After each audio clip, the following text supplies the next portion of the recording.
Les matins de France Culture, Guillaume Erner. La période est à l'allègement des mesures sanitaires. Depuis le 17 juin dernier, le port du masque en extérieur n'est plus obligatoire. Les discothèques pourront rouvrir à partir du 9 juillet.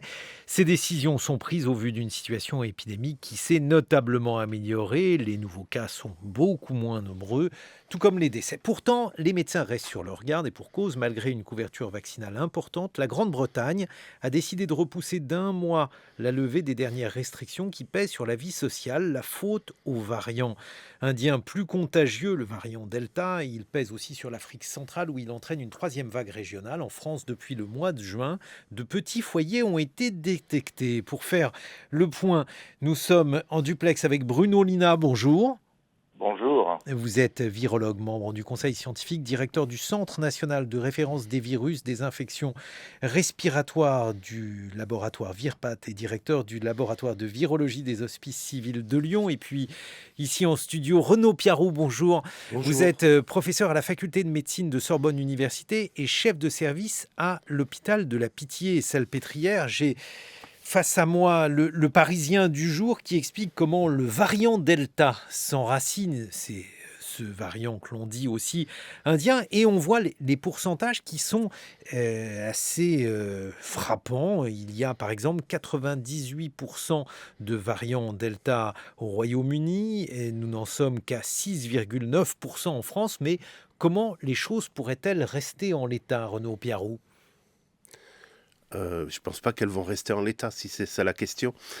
Comme il est manifestement plus contagieux, et quand on voit comment il a pris le dessus au Royaume-Uni, on peut tout à fait penser que ce sera la même chose en France.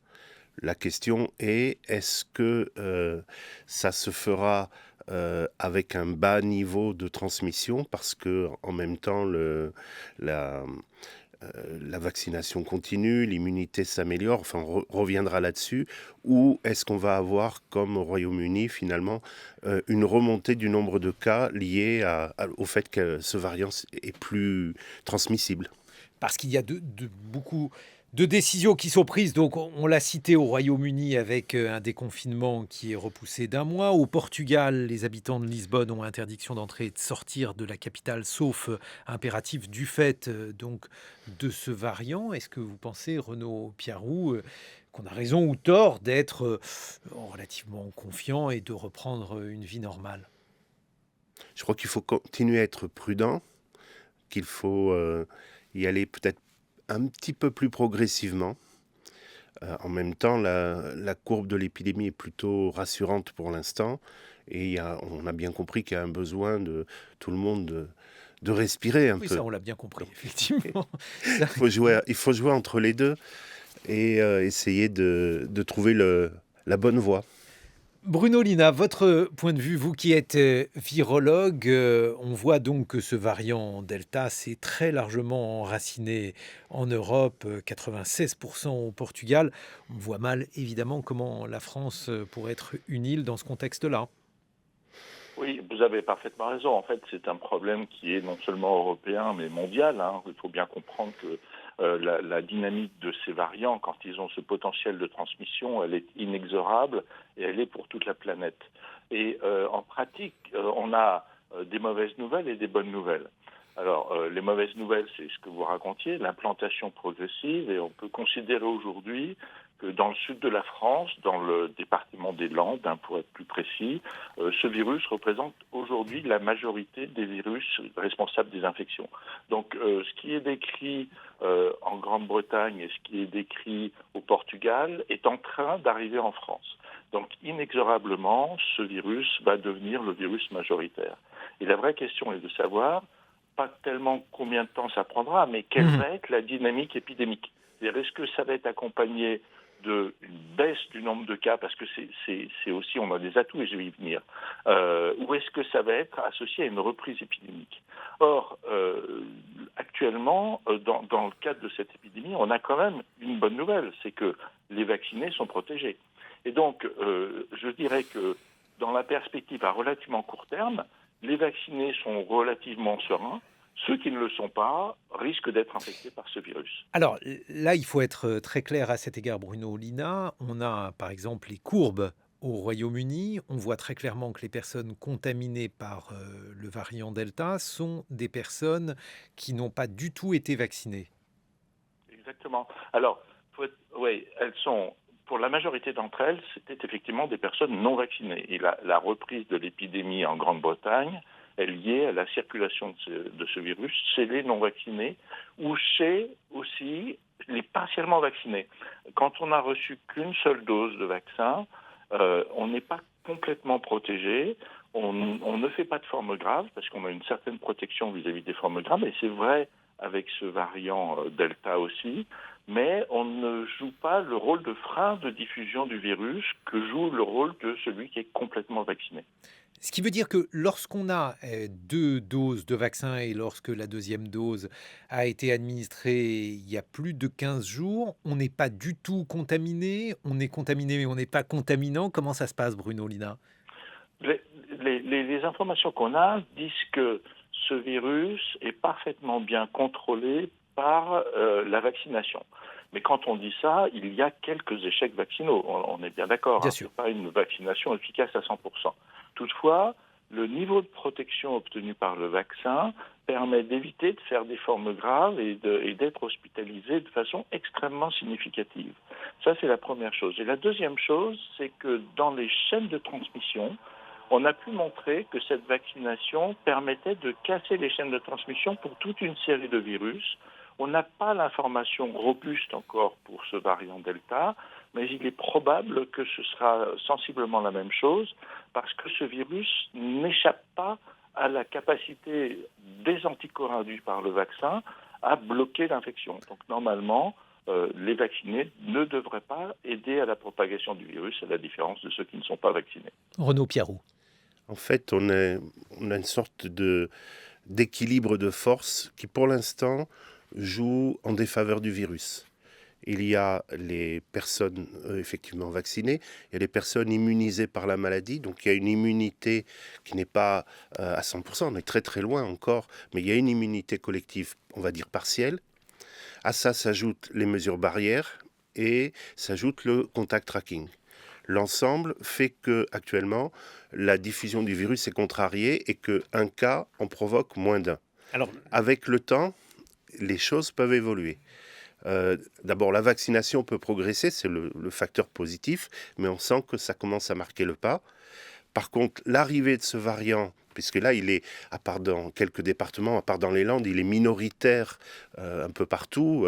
L'arrivée de ce variant va changer la dynamique, donc ça va redonner de la force au virus. Et puis, il y a quand même les gestes barrières qu'on est en train d'abandonner. Je pense que certains, ça devient logique. Par exemple, ne porter un masque à l'extérieur, c'est assez logique d'arrêter ça, parce que les contaminations à l'extérieur jouaient pour très très peu. Par contre, il y a quand même des mesures à continuer à prendre et c'est là où ça se joue. Deux choses finalement, l'abandon pas trop rapide des gestes barrières et une dynamique sur la vaccination qui doit se maintenir. Sinon, effectivement, l'épidémie va remonter. mais le contact tracking, il faut expliquer ce que c'est. Vous avez beaucoup milité, Renaud Piarou, en faveur du contact tracking. Vous l'avez utilisé parce que vous avez lutté contre différentes épidémies, Ebola, le choléra en Haïti. En quoi ça consiste, cette méthode dont vous avez été le militant et qui semble aujourd'hui utilisée alors que pendant longtemps, vous prêchiez un peu dans le désert à cet égard? Oui, il y a eu quand même de gros progrès qui ont été faits de ce côté-là. Le contact tracking, c'est de repérer finalement, d'identifier autour des patients, dans leur environnement, des personnes qui ont été contaminées et qui ne le savent pas, n'ont pas de signes cliniques, sont souvent donc asymptomatiques, mais sont contagieux de manière à leur demander de s'isoler. Ce contact tracking a fait d'énormes progrès. Je vais simplement donner un chiffre. C'est que actuellement les nouveaux cas diagnostiqués en France sont majoritairement des personnes asymptomatiques. Or, tout le monde ne se teste pas tous les jours, etc. Donc, ce n'est pas par hasard que ces personnes asymptomatiques se sont testées, c'est parce qu'elles se savaient contacts, soit qu'elles avaient été identifiées par le circuit de l'assurance maladie et qu'elles avaient déjà été contactées, qu'on leur avait dit quand se tester, etc. Soit que, de par la personne qui était positive, qui a prévenu ses contacts, elles ont su qu'elles devaient se tester. Et actuellement, 57% des cas diagnostiqués en France sont des personnes asymptomatiques. Ces personnes-là, dans un circuit normal, ne sauraient pas qu'elles sont susceptibles d'être contagieuses. Là, elles le savent et elles prennent des précautions. Renaud Piarou, le ministre de la Santé Olivier Véran dit jadis c'était le virus qui nous traquait, aujourd'hui c'est nous qui traquons le virus. Il a raison, je veux dire, est-ce que concrètement sur le terrain, il y a effectivement plus de possibilités de remonter les chaînes de contamination qu'auparavant ? Oui, dans la mesure où finalement les choses se sont mises en place à un moment où il y avait trop de transmission. On a passé tout l'hiver et tout le printemps avec un niveau de transmission très élevé, si bien qu'il était difficile de faire la totalité de la palette qu'on peut utiliser dans le contact tracking. Je vous ai expliqué déjà qu'une personne, effectivement, doit rechercher les personnes avec qui elle a été en contact pour voir si elle les a contaminés et pour leur proposer de s'isoler. Mais maintenant, on va aller aussi vers le rétro-tracking, le traçage à l'envers, où en fait, quand on identifie une personne positive, on essaye de trouver quelles sont les circonstances de sa contamination, est-ce qu'il y a eu un événement particulier, et là, retrouver toutes les personnes qui ont été exposées lors de ce même événement et ensuite poursuivre les chaînes de contamination. C'est beaucoup plus compliqué à faire, ça demande beaucoup plus de boulot, mais comme le nombre de cas a diminué, c'est faisable et c'est en particulier la stratégie qui est utilisée contre le variant indien. Bruno Lina, qu'en pensez-vous ? Est-ce que vous avez, vous aussi, la sensation que ce contact tracking, il est opéré de manière efficace aujourd'hui ? Et puis, par rapport à l'Angleterre et à d'autres pays, on accuse la France d'être en sous-capacité pour les méthodes de séquençage. C'est-à-dire qu'on a beaucoup de difficultés, paraît-il, à séquencer. Donc, il est plus difficile de savoir si une personne est atteinte de tel ou tel variant. Votre point de vue à cet égard ? Alors, deux réponses. La première sur le contact tracking, effectivement, c'est la clé de la surveillance et du blocage de la diffusion des micro-clusters qui peuvent être ce qui fait débuter une circulation d'un variant et c'est un atout considérable que d'être en capacité de le faire. Et effectivement, l'assurance maladie aujourd'hui est vraiment dans une logique de réalisation de ce contact tracking, en particulier pour les virus qui sont identifiés comme ceux étant potentiellement des variants, sur la base des PCR de criblage. Alors, pour la deuxième partie de votre question concernant le séquençage, il faut comprendre que la logique utilisée en France est une logique à deux niveaux pour l'identification des variants.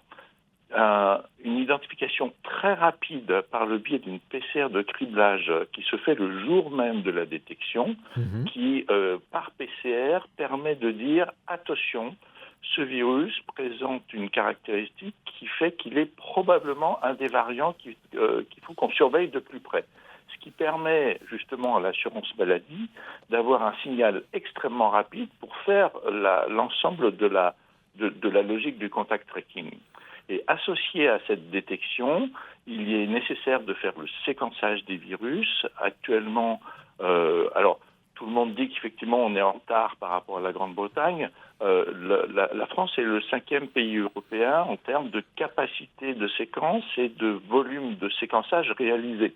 Donc on n'est quand même pas non plus dans des conditions de séquençage où on serait très mauvais. On est plutôt parmi les meilleurs.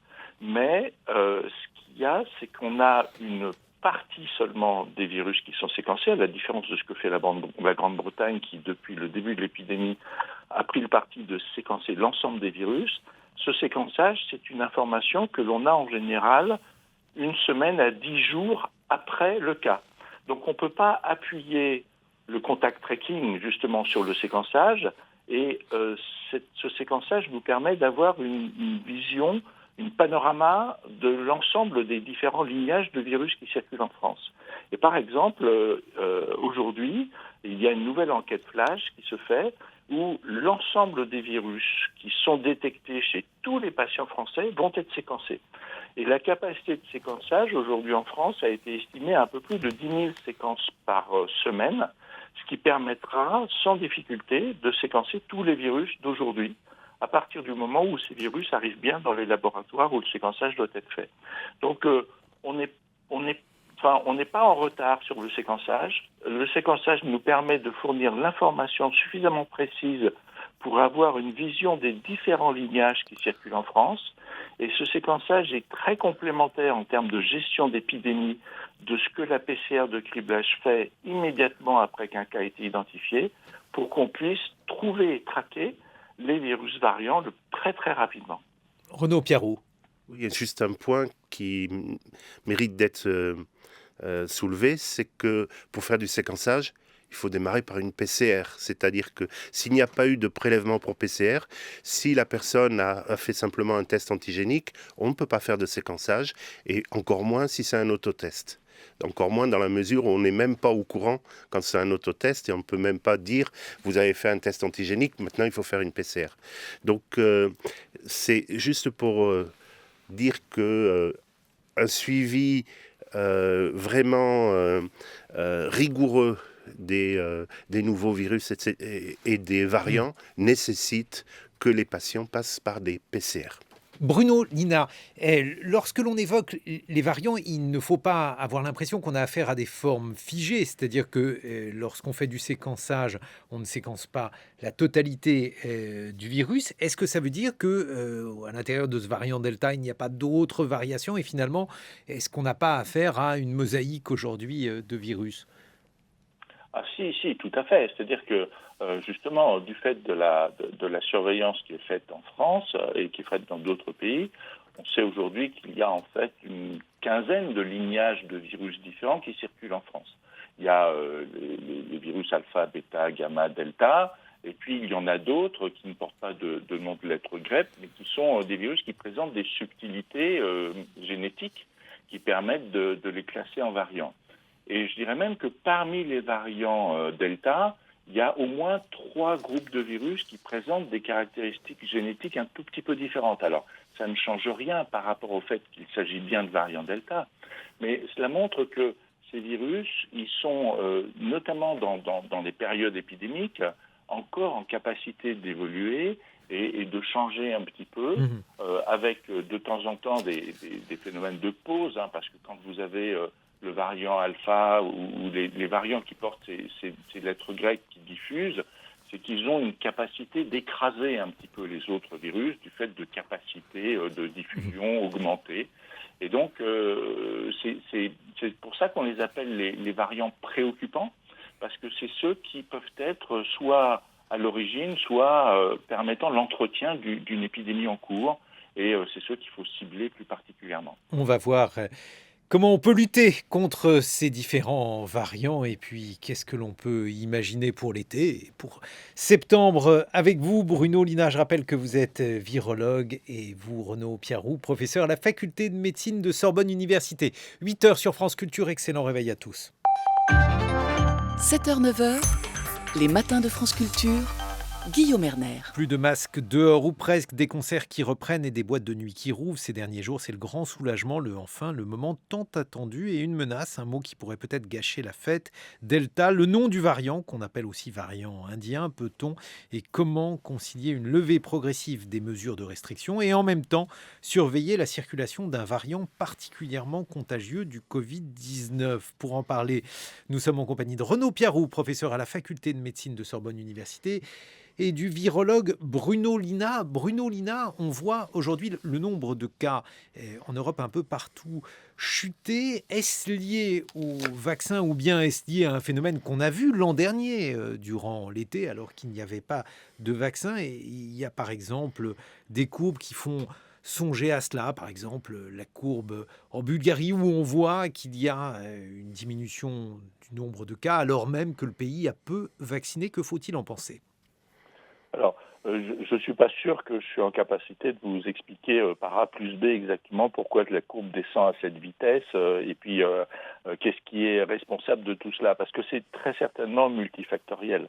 Donc on a un atout majeur, on en a plusieurs, hein, mais il est clair que le climat et la période de l'été est une période, on l'a vu l'année dernière et je pense qu'on le verra de façon durable, où ce virus circule moins bien parce que les conditions pour qu'il soit transmis sont moins présentes.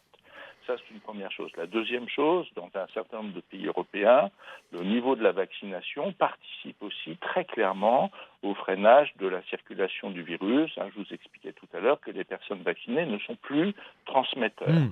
Et puis, je crois que la dynamique que l'on observe actuellement en Europe, là où le variant indien ne circule peu ou pas, eh bien, c'est le climat qui joue son effet à fond.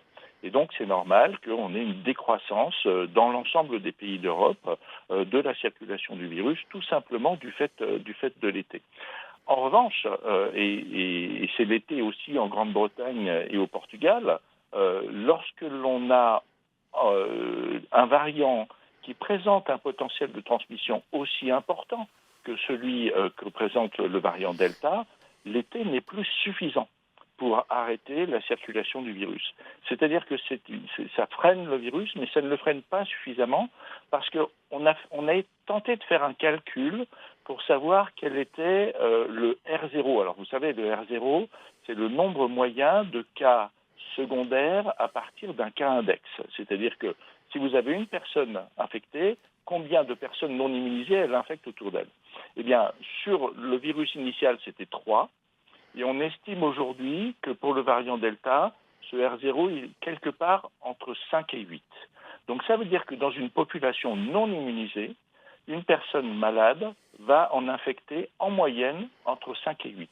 Donc quand vous avez une population exposée à ce virus, non immunisée parce que le virus n'a pas beaucoup circulé, donc il y a peu de séroconversion, et non vaccinée, inexorablement, il y aura une reprise épidémique. Oui, donc ça peut être effectivement très rapide. Alors ça, c'est la situation en Europe. Vous revenez de Kinshasa, Renaud Pierroux, quelle était la situation? Mais ça vient confirmer ce que vient d'expliquer Bruno Lina, c'est que à Kinshasa, on est sur une troisième vague qui s'annonce plus forte que les deux premières, avec vraiment beaucoup de personnes contaminées. Alors le problème dans un pays comme ça, c'est que très peu de personnes ont des PCR. Essentiellement, les PCR, c'est pour les voyageurs. Donc les résultats ne traduisent pas la transmission à l'intérieur de la population et on n'en a qu'une idée approximative. Mais on voit bien qu'il y a énormément de personnes contaminées parmi les collègues qui travaillent. Par exemple, moi je travaillais pour l'UNICEF. Au sein des bureaux UNICEF, il y avait beaucoup de contamination. Il y avait beaucoup de contamination dans toutes les administrations où on a une idée des cas. Et finalement, on a une diffusion extrêmement rapide du virus. On est à Kinshasa, on est donc en zone intertropicale. Il fait un peu plus frais en ce moment, il fait que 28 degrés. Et pourtant, la transmission se fait très très bien. Bon, alors si c'est le cas en République démocratique du Congo, j'imagine que c'est le cas aussi dans d'autres pays d'Afrique. L'OMS a lancé une alerte, effectivement, la semaine dernière sur l'Afrique en général. Donc, il semble que ce ne soit pas simplement localisé à la ville où j'étais, qui est une ville de 20 ou 30 millions d'habitants quand même. Oui, mais cette situation de diffusion du virus, Renaud Pierroux, elle a lieu alors même que la vaccination, j'imagine, progresse à un rythme assez lent en Afrique actuellement. Il y a des doses qui vont arriver. Qu'est-ce que l'on peut imaginer pour la suite de cette pandémie? Est-ce que ces pays où la vaccination progresse faiblement, eh bien, sont des pays qui vont demeurer avec une pandémie à un rythme assez élevé? En fait, il y a aussi l'évolution naturelle d'une épidémie, d'une pandémie. Quand il y a finalement énormément de personnes touchées, il y en a probablement beaucoup donc, dans les pays africains, d'autant plus que la population est jeune, donc la proportion d'hospitalisés, la proportion de décès par rapport au nombre de malades est relativement faible, puisque les gens sont plus jeunes, font des formes moins graves. Donc on a très probablement une très grande diffusion. Même sans le vaccin, il finit par se constituer une immunité collective. Le problème est d'aller plus loin de manière à ce qu'on n'ait pas une espèce de mouvement de bascule avec un moment c'est telle zone du monde qui est fortement touchée, un autre moment c'est telle autre, et des transports rentrant de Kinshasa. C'est drôle parce que en partant de Paris pour Kinshasa, on descend de l'avion. On a une PCR à faire obligatoirement. On en a fait une pour prendre l'avion. Il en faut une autre pour rentrer dans le pays. L'inverse, quand on rentre de Kinshasa, qu'on arrive à Roissy, bien sûr, il a fallu faire une PCR pour monter dans l'avion. Donc, on a une PCR qui date de 2-3 jours. Mais ensuite, on arrive à Roissy, on passe comme on veut. On a juste le résultat d'une PCR d'il y a 3 jours. On passe, on ne nous demande pas de nous isoler. Et finalement, la circulation du variant indien n'en est que favorisée. Donc ce mouvement de bascule est d'autant plus fort qu'il y a des mouvements au travers des frontières qui ne sont pas contrôlés. Bruno Lina, comment voyez-vous les choses si dans certaines zones, là on parlait de l'Afrique, si dans certaines zones, eh bien, il y a une permanence de la pandémie ? Alors c'est important d'analyser ça parce que une pandémie, c'est un virus qui, à un moment donné, en l'absence de vaccination, va infecter tout le monde. Tout le monde. C'est-à-dire qu'aujourd'hui, les personnes qui pensent pouvoir échapper à l'infection virale en n'étant pas vaccinées se leurrent. C'est-à-dire qu'il y aura une diffusion communautaire massive de ce virus. Ça prendra plusieurs années, mais in fine, tout le monde va être vacciné ou immunisé du fait d'une infection par ce virus. Et donc, lorsqu'on a des foyers épidémiques qui émergent comme ça dans différentes régions du globe, et en particulier lorsqu'il y a des densités de population importantes, c'est toujours un espace potentiel pour le virus pour créer une dynamique évolutive additionnelle. Et on voit qu'on a eu dans un premier temps l'apparition des 3 variants à peu près en même temps, alpha, bêta et gamma. Là, on a maintenant le variant Delta qui a émergé au décours d'une énorme épidémie qui est survenue en Inde. Et si on a une énorme épidémie qui survient maintenant dans un autre espace qui a été pour l'instant plutôt épargné, c'est de nouveau un laboratoire potentiel pour le virus pour créer un virus qui aura encore évolué et qui potentiellement aura acquis un potentiel de transmission ou un potentiel d'échappement immunitaire supplémentaire. Donc on a vraiment intérêt à avoir une approche très globalisée de la lutte contre ce virus en freinant partout la circulation de ce virus ou en essayant de le contrôler de partout. Alors on se rend bien compte que bien évidemment en Afrique c'est terriblement compliqué pour plein de raisons, mais on ne peut pas regarder simplement les choses se passer là-bas, il faut qu'on aide nos amis africains à sortir de cette épidémie. Mais alors, aujourd'hui, si on prend l'exemple français, puisque vous disiez il y a quelques instants, Bruno Lina, que ceux qui ne sont pas vaccinés et qui n'ont pas été immunisés, eh bien, attraperont le virus. Il y a aujourd'hui en France 30 millions de vaccinés, on va aller vers 35 millions d'ici la fin de l'été, c'est en tout cas l'objectif gouvernemental. Il y a 50 millions d'adultes. Qu'est-ce que l'on peut imaginer pour ces 15 millions d'adultes qui n'auront pas été vaccinés ? Alors c'est un petit peu plus compliqué que ça parce qu'en fait, dans les non-vaccinés, on a des personnes immunisées du fait d'une infection ancienne. Donc il y a probablement un niveau de protection qui est légèrement supérieur. Si on fait l'addition des vaccinés et des immunisés, on est peut-être quelque part entre 35 et 40 millions. Ce qui fait un niveau, alors en sachant que ceux qui sont vaccinés une dose sont imparfaitement protégés. Il faut avoir les 2 doses pour être complètement immunisé. Alors ça veut dire que vous auriez entre 75 et 80% de la population adulte qui serait ou bien vaccinée ou bien immunisée. Est-ce que ça suffit pour avoir une immunité collective ? À la fin de l'été, on espère être à ce niveau-là. Ça permet d'avoir une immunité collective qui freine. mais ça ne permet pas d'avoir une immunité collective qui empêcherait la circulation du virus. Une immunité collective qui freine. Alors parce que d'habitude, on nous disait que l'immunité collective, c'était une immunité. Non, mais de nouveau, il faut que vous réfléchissiez en population. Vous avez une partie seulement de la population qui va empêcher la circulation du virus, mais vous en avez une partie qui ne l'empêchera pas puisqu'elle n'est pas immunisée.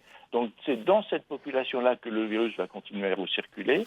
Et là, ce que je veux vous dire, c'est qu'il est assez peu probable qu'on se retrouve confronté à une vague pandémique comme celle qui nous a amené à devoir organiser 3 confinements.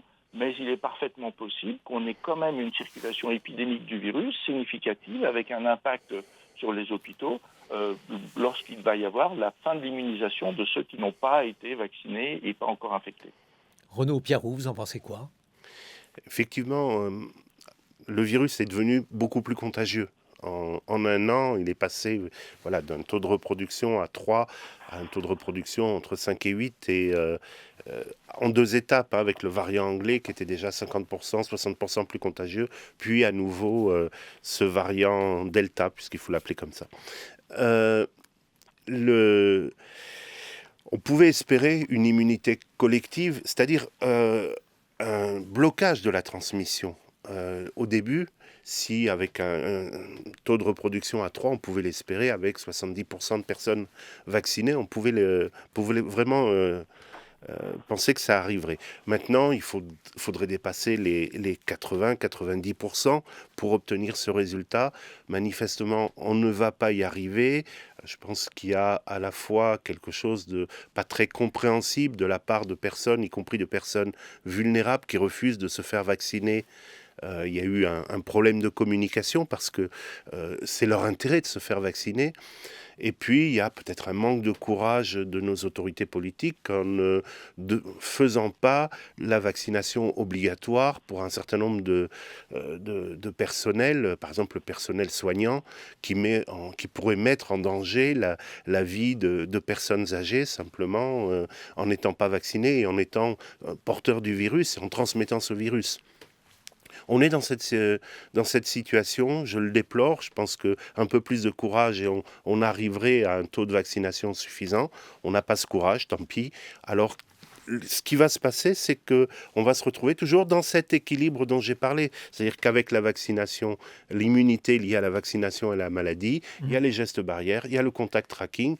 On va continuer sur ces histoires-là. C'est-à-dire les gestes barrières, ça veut dire qu'on ne retrouvera pas totalement la liberté qu'on avait avant la pandémie tant que nous n'aurons pas trouvé un moyen de contenir largement la diffusion du virus.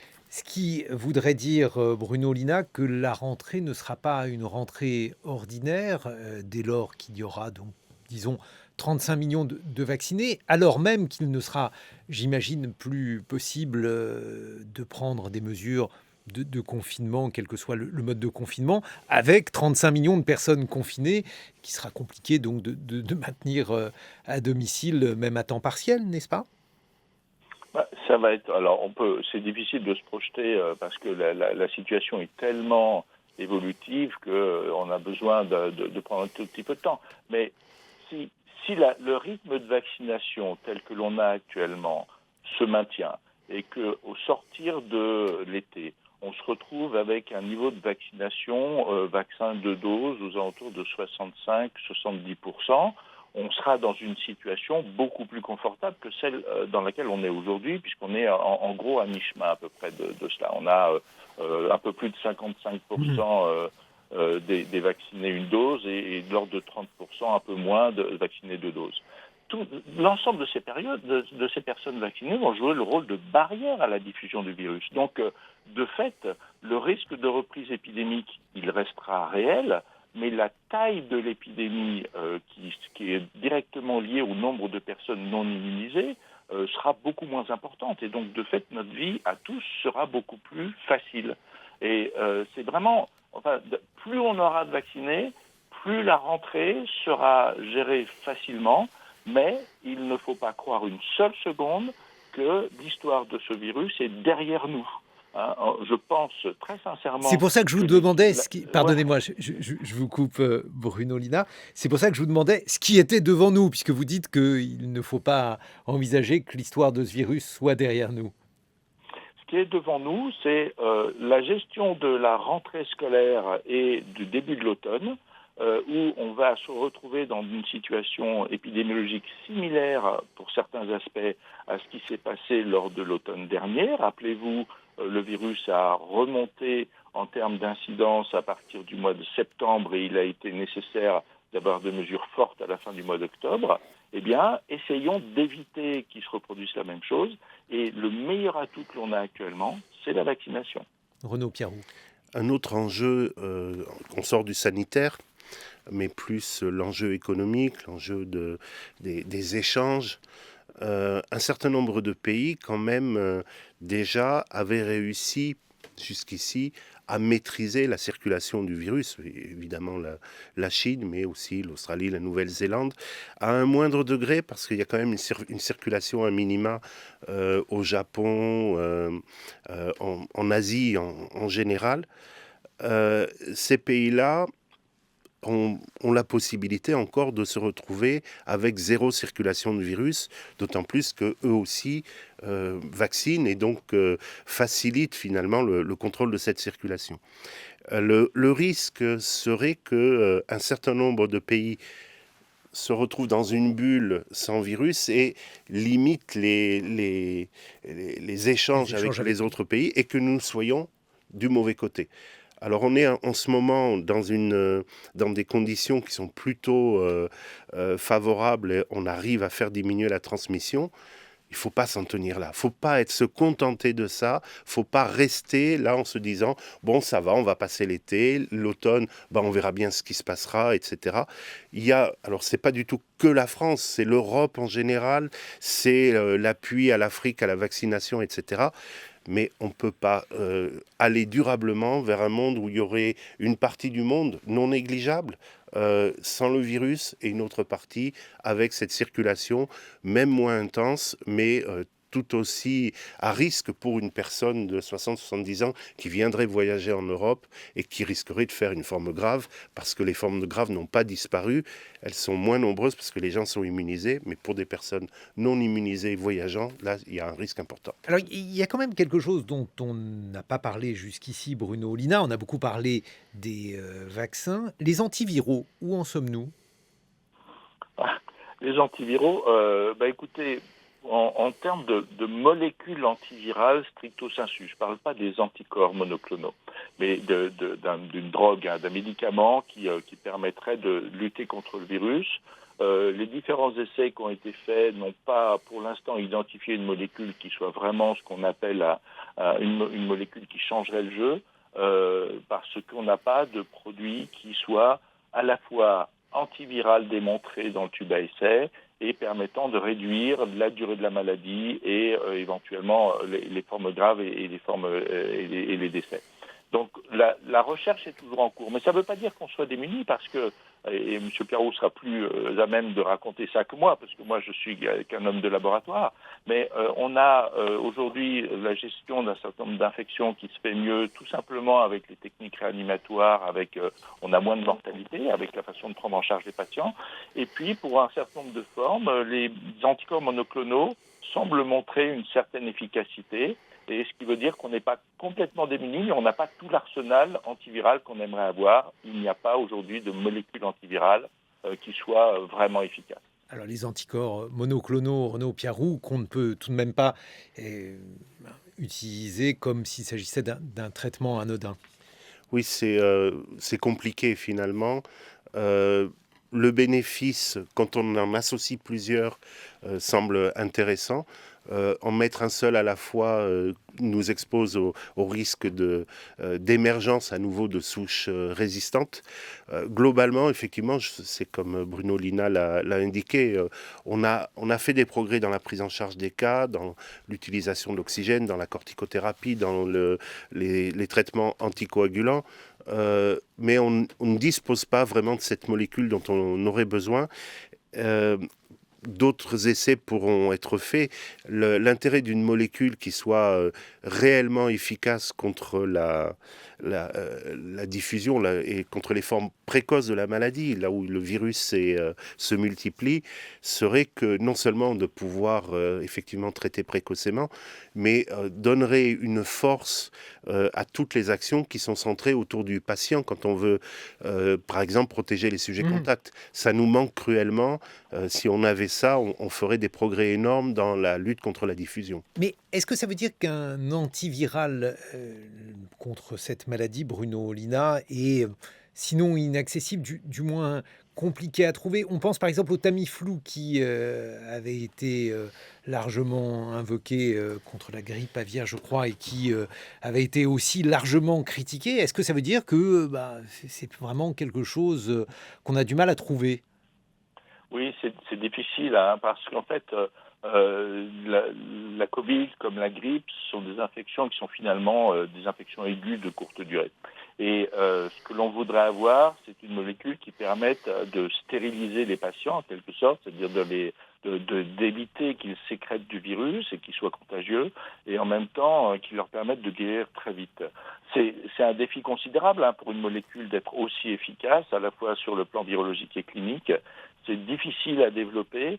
On risque de sortir des molécules qui vont avoir une efficacité qui sera imparfaite. Hein. Le Tamiflu est une molécule qui a une efficacité certaine, mais qui est imparfaite.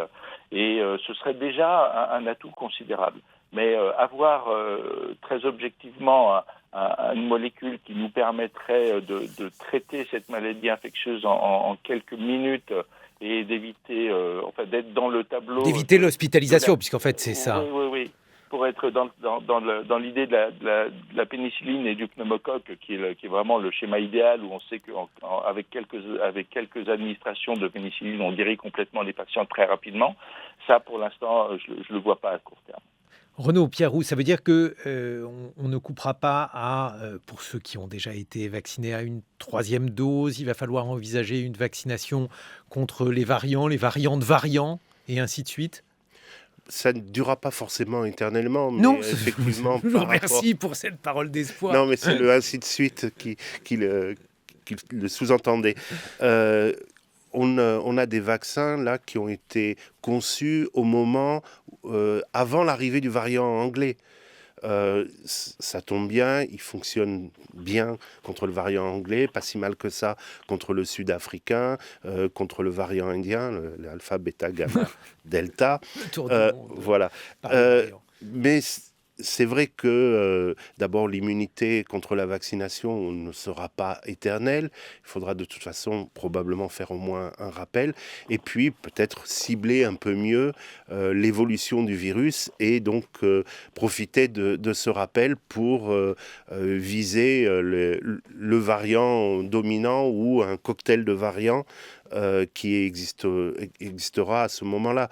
Et je pense que ce ne sera pas une mauvaise nouvelle si à la rentrée on nous dit il y aura possibilité de faire une 3e dose qui vise les variants qui circulent. Y compris avec de l'AstraZeneca, Bruno Lina, ou bien l'utilisation de ce vaccin l'utilisation peut-elle être reliée par exemple à la progression considérable du variant Delta en Angleterre?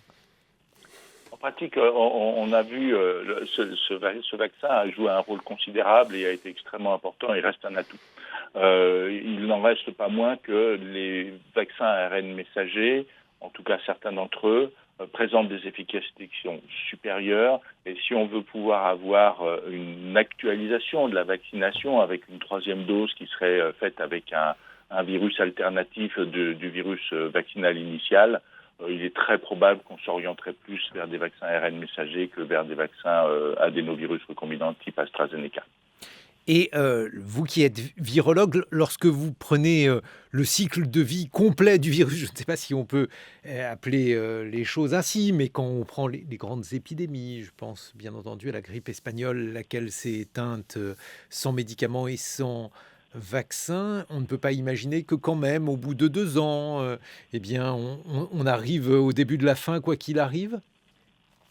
Si, Si, mais je ne voudrais pas que la grippe espagnole apparaisse comme finalement un pas si mauvais souvenir. Il y a eu quand même 40 millions de morts avec ce Ah non, c'est virus, plutôt un mauvais souvenir.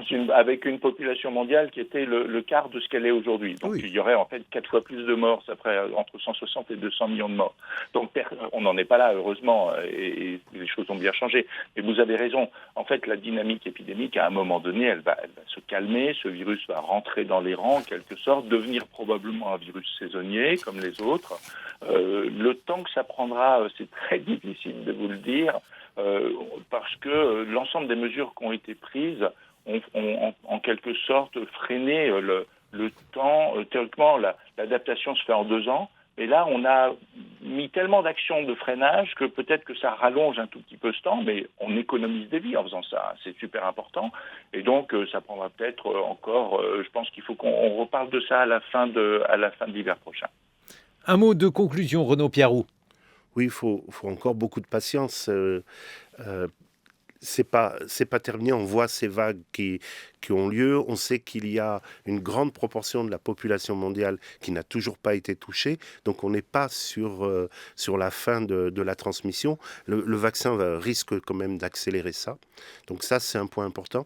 Mais juste un point qu'il faut bien garder en tête, les personnes les plus vulnérables qui ne sont pas vaccinées, elles conservent actuellement un risque très important en cas de contamination. Il n'y a pas d'atténuation de la maladie actuellement. Si vous avez 70 ans et que vous n'êtes pas vacciné, vous pouvez faire des formes tout à fait graves.